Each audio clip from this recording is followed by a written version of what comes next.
السلام علیکم ورحمۃ اللہ وبرکاتہ۔ عزیز دوستوں، ساتھیوں، میں محمد شہزاد خان آپ تمام ہی کا اپنے چینل اسٹڈی ویژن میں خیر مقدم کرتا ہوں۔ آپ تمام ہی کا تہہ دل سے استقبال کرتا ہوں اور امید کرتا ہوں آپ تمام ہی خیر عافیت سے ہوں گے اور خوش و خرم زندگی گزار رہے ہوں گے۔ اس ویڈیو کو بنانے کے لیے ہم نے ایک گائیڈ کی سہایتا لی ہے، ایک گائیڈ کی ہیلپ لی ہے، اور چونکہ آپ کسی بھی یونیورسٹی سے بلانگ کرتے ہیں، چاہے آپ ایم ڈی ایس یونیورسٹی سے بلانگ کرتے ہیں، چاہے آپ ایم جی ایس یونیورسٹی سے بلانگ کرتے ہیں، تو ایم اے پورشن میں اس طرح کے سوال آپ کے آتے ہیں۔ تو ہم نے کوشش کی ہے کہ ویڈیو کو لینتھی نہ بنا کر، ویڈیو کو ٹاپک وائز نہ بنا کر کوشچن وائز ویڈیو بنائے تو شاید زیادہ بیٹر ہوگا میرے حساب سے۔ آپ سبھی کی کیا رائے ہے آپ مجھے کمنٹ میں بتائیے گا کہ آپ سبھی کا کیا اوپینین ہے، کیونکہ زیادہ تر ہمیشہ یونیورسٹیز میں کچھ چیز نوٹس کرتا آیا ہوں کہ یونیورسٹیز میں ایسا ہی ہوتا ہے کہ ہر بار کچھ سوال ہوتے ہیں، کچھ ایسے ٹائپ کوشچنس ہوتے ہیں اور بارہا انہیں کو ہی کاپی کیا جاتا ہے، بار بار چینج کیا جاتا ہے۔ مطلب 10 سوال آتے ہیں تو 10 میں سے 6-7 سوال ہمیشہ وہی ہوتے ہیں جو ہر بار کام میں لیے جاتے ہیں، اور 2-3 سوالوں کو موڈیفائی کر کے بعد میں کام میں لے لیا جاتا ہے۔ یہ ہمیشہ سے ایسا ہی چلتا آیا ہے۔ تو اس بار ہم یہی کریں گے کہ آپ کو نبنداتمک سوال جسے آپ ہندی میں کہتے ہیں، تفصیلی سوالات کو ہم باری باری جانیں گے، پڑھیں گے اور کنٹینیو سلائڈنگ پڑھ دیں گے تاکہ آپ کو آسانی ہو جائے۔ اگر آپ کے پاس کوئی گائیڈ وغیرہ نہیں ہے یا اگر آپ کو ان کچھ چیزوں میں سمجھنے میں مشکلات آتی ہے، تو میں کوشش کروں گا کہ ویسے آپ ایم اے کے اسٹوڈنٹ ہیں تو آپ میں اتنی نالج، اتنا شعور، اتنی سمجھ ہوگی کہ آپ ان سوالوں کو ایزیلی سمجھ پاتے ہیں۔ اس لینگویج میں جب آپ ایم اے کر رہے ہیں تو اتنی ماسٹرز آپ اس میں حاصل کر رہے ہیں، تو امید کرتا ہوں کہ آپ ان چیزوں کو ایزیلی سمجھ پائیں گے۔ اس کے باوجود بھی اگر کوئی ایسی باتیں ہوں گی جو شاید آپ کے سمجھ سے باہر رہ جاتی ہے، سمجھ سے پرے رہ جاتی ہے، تو میں کوشش کروں گا اس کی طرف نشاندہی کرتے چلیں گے۔ تو چلیے آج کے ویڈیو کو ہم شروعات کرتے ہیں سوال نمبر 1 سے۔ سوال نمبر 1 ہے، اردو قصیدے کی تعریف، اجزائے ترکیبی اور تاریخ یعنی ارتقاء کا جائزہ پیش کیجیے۔ یہی سوال پوچھا جاتا ہے۔ اب کئی بار آپ سے تعریف اور اجزائے ترکیبی پوچھ لی جاتی ہے، کئی بار صرف تعریف اور تاریخ پوچھ لی جاتی ہے، اور کئی بار سنگل پرسیپشن بھی پوچھے جا سکتے ہیں، اور کئی بار تینوں چیزوں کو ملا کر بھی ایک ساتھ پوچھا جاتا ہے۔ چلیے اب جواب کی طرف چلتے ہیں۔ پہلے تعریف پڑھیں گے، پھر اجزائے ترکیبی پڑھیں گے، اس کے بعد ہم اس کی تاریخ پڑھیں گے۔ اگر ویڈیو لینگتھی ہوا تو ہم ویڈیو کو 2 بھاگوں میں ڈیوائڈ کر دیں گے، اور اگر ایک بار میں کمپلیٹ ہو جاتا ہے تو بیٹر۔ جواب ہے، قصیدہ عربی زبان کا لفظ ہے جس کے معنی ہے مغز، مغز گلیز یعنی گاڑا مغز۔ قصیدے میں مضامین بلند اور الفاظ پرشکوہ ہوتے ہیں، اس لیے تمام شعری اصناف میں اسے وہ بلند رتبہ حاصل ہے جو مغز سر کو انسانی جسم میں دیا جاتا ہے، کہ اس سبب سے اس صنف کا نام قصیدہ پڑ گیا۔ جو مغز کہتے ہیں دماغ کو، ٹھیک ہے، اگر آپ مغز سے کنفیوز ہو رہے ہیں، مغز کہتے ہیں دماغ کو، جو انسان کے دماغ کی جو حیثیت ہے وہی حیثیت قصیدے کی ایک تشبیہ طور پہ بتایا گیا ہے۔ دوسری رائے یہ ہے کہ لفظ قصیدہ قصد یعنی ارادے سے نکالا ہے۔ شاعر قصد کر کے کسی کی تعریف یا مذمت کرتا ہے، برائی کرتا ہے، اسی سبب سے یہ صنف قصیدہ کہلائی۔ قصیدہ دراصل اس مسلسل نظم کو کہتے ہیں جس کے پہلے شعر کے دونوں مصرے اور باقی تمام اشعار کے دوسرے مصرے ہم قافیہ و ہم ردیف ہوں، لیکن ردیف کی پابندی ضروری نہیں۔ ہماری شاعری میں بہت سے قصیدے ایسے ملتے ہیں جن میں صرف قافیہ ہے، ردیف نہیں۔ قصیدے کی حیت وہی ہے جو غزل کی ہے، کیونکہ غزل نکلی ہی قصیدے سے ہے۔ غزل کی طرح قصیدے کا پہلا شعر جو ہم ردیف اور ہم قافیہ ہوتا ہے مطلع کہلاتا ہے۔ حالانکہ قصیدے کی شکل غزل سے ملتی ہے لیکن اس میں نظم کی طرح تسلسل ہوتا ہے۔ موضوع کے اعتبار سے قصیدے کا کوئی عنوان بھی ہوتا ہے، جیسے غالب کے قصیدے کا عنوان در مدح بہادر شاہ ظفر ہے۔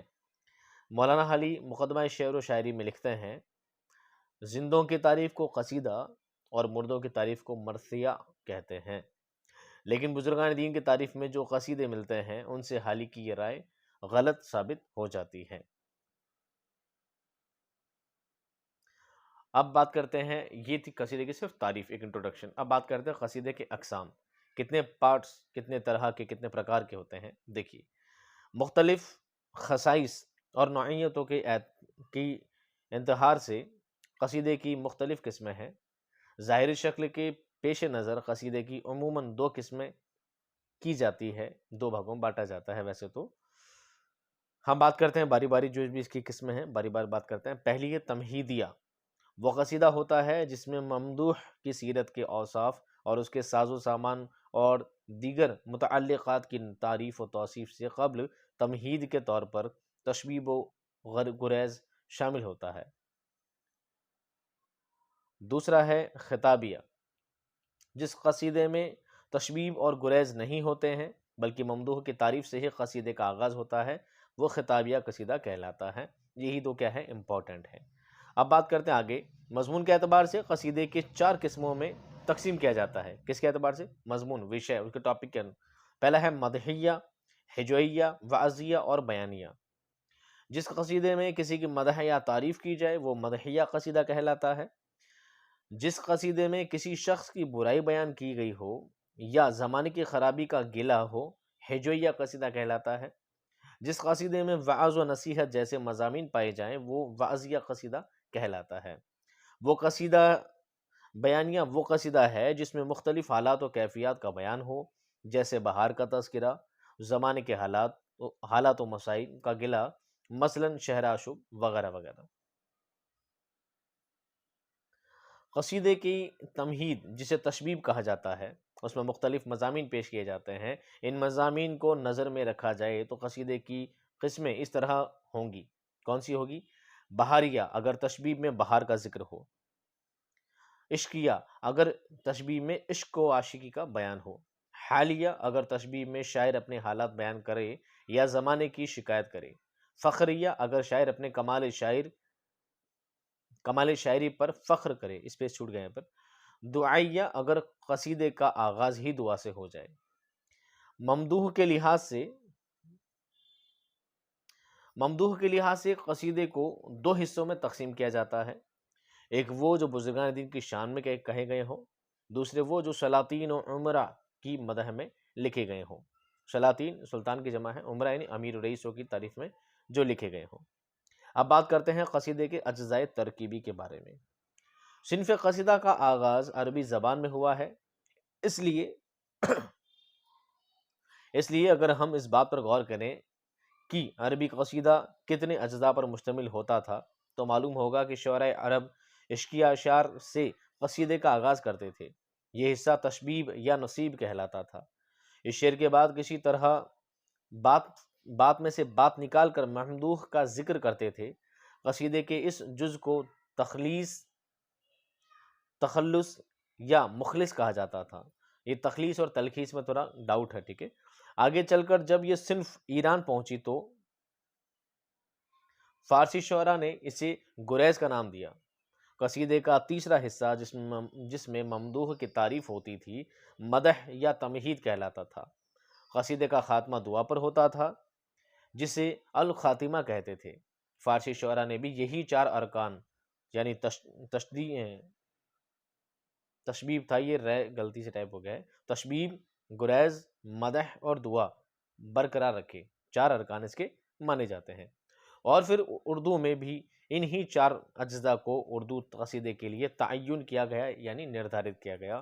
ان اجزاء کا تفصیلی تعارف مندرجہ ذیل ہے۔ اب ہم باری باری چاروں کو ڈیٹیلڈ میں پڑھتے ہیں۔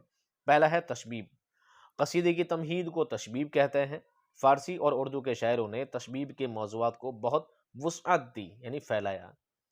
تشبیب کا پہلا شعر قصیدے کا مطلع ہوتا ہے اور یہی وہ شعر ہے جو یا تو سامعین کو متوجہ کر لیتا ہے یا انہیں بے توجہ کر دیتا ہے۔ اس لیے قصیدہ گو شعراء نے قصیدے کے مطلع کو زیادہ سے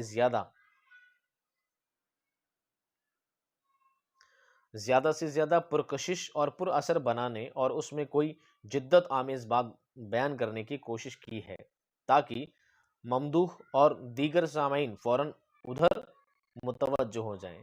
قصیدہ نگار یہ کوشش کرتا ہے کہ تشبیب کے لیے ایسے مضمون کا انتخاب کیا جائے جو ممدوح کی شخصیت سے میل کھاتا ہو۔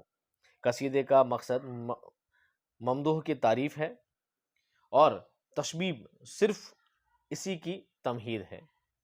تشبیب کیا صرف اس کی تمہید ہے، گویا اصل چیز مدح ہے، تشبیب ایک زمانی شے ہے۔ تشبیب کی مثال مندرجہ ذیل ہے: ہاں میں نو سنو، ہاں میں نو سنے ہم اس کا نام، جس کو تو جھک کے کر رہا ہے سلام۔ اگلا جز ہے گریز۔ قصیدے کا سب سے نازک حصہ گریز ہے۔ یہ تشبیب اور مدح کے درمیان کی کڑی ہے، اور ان دونوں میں ربط پیدا کرنا اس کا کام ہے۔ یہاں شاعر کو اپنے کمال ہنر کا ثبوت دینا پڑتا ہے۔ بقول ابو محمد سحر کہتے ہیں کہ گریز کا سب سے بڑا حسن یہ خیال کیا جاتا ہے کہ تشبیب کہتے کہتے شاعر مدح کی طرف اس طرح گھوم جائے جیسے بات میں بات پیدا کی گئی ہو۔ گریز کی یہی وہ خوبی ہے جس کی وجہ سے وہ قصیدے کا محتم بالشان حصہ اور شاعر کے کمال کا معیار سمجھا جاتا ہے۔ گریز ایک شعر کے ذریعے بھی ممکن ہے، اور اس کے لیے ایک سے زائد اشعار بھی استعمال کیا جا سکتے ہیں۔ تشبیب کے بعد شاعر مدح کی طرف قدم بڑھاتا ہے۔ وہ براہ راست مدح شروع نہیں کرتا، بلکہ بات سے بات پیدا کر کے مدح کی طرف آتا ہے۔ اس بات سے بات پیدا کرنے کو گریز کہتے ہیں۔ غالب کے قصیدے سے تشبیب کی جو مثال اوپر پیش کی جا چکی ہے، اس میں شاعر پوچھتا ہے کہ اے مینو، آخر تو کس کو جھک کر سلام کر رہا ہے؟ جواب نہیں ملتا تو کہتا ہے کہ اس کا نام نہیں جانتا تو لے میں بتاتا ہوں، وہ تاجدار بہادر شاہ ہے۔ تو نہیں جانتا تو مجھ سے سن، نام شاہنشاہ بلند مقام، قبلہ جان و دل بہادر شاہ، مظہر ذوالجلال والاکرام۔ اگلا جز ہے دوستوں، وہ ہے مدح۔ کیا ہے؟ مدح۔ یہ قصیدے کا سب سے اہم جزو ہے۔ قصیدہ لکھا ہی اس لیے جاتا ہے کہ کسی کی تعریف کی جائے۔ ممدوح کی حیثیت کے مطابق جتنے اوصاف ممکن ہیں وہ سب مبالغے کے ساتھ پیش کیے جاتے ہیں۔ قصیدے میں اور خاص طور پر مدح کے حصے میں شاعر پرشکوہ الفاظ کا استعمال کرتا ہے، اس سے مدح میں زور پیدا ہوتا ہے۔ مثال کے طور پر دیکھیے: شہوار طریقہ انصاف، نوبہار حدیقہ اسلام، جس کا ہر فعل صورت اعجاز، جس کا ہر قول معنی الہام۔ اگلا جز ہے غرض مطلب اور دعا۔ ویسے تو الگ الگ جز بھی مانے گئے ہیں، اور کئی بار اس کو ایک جز بھی مان لیا جاتا ہے۔ غرض مطلب اور دعا کو کئی بار شامل بھی کر لیا جاتا ہے۔ قصیدے کے اس چوتھے جز میں دو حصے شامل ہیں۔ غرض مطلب سے مراد ہے کہ مدح گوئی کے بعد قصیدہ نگار اپنا مدعا بیان کرتا ہے، جیسا غالب نے قصیدے میں اپنی مالی مشکلات بیان کرنے کے بعد کہا: میری تنخواہ کیجئے ماہ بماہ، تانا ہو مجھ کو زندگی دشوار۔ لیکن غرض مطلب قصیدے کا لازمی جز نہیں ہے، البتہ دعا قصیدے کا آخری اور لازمی جز ہے۔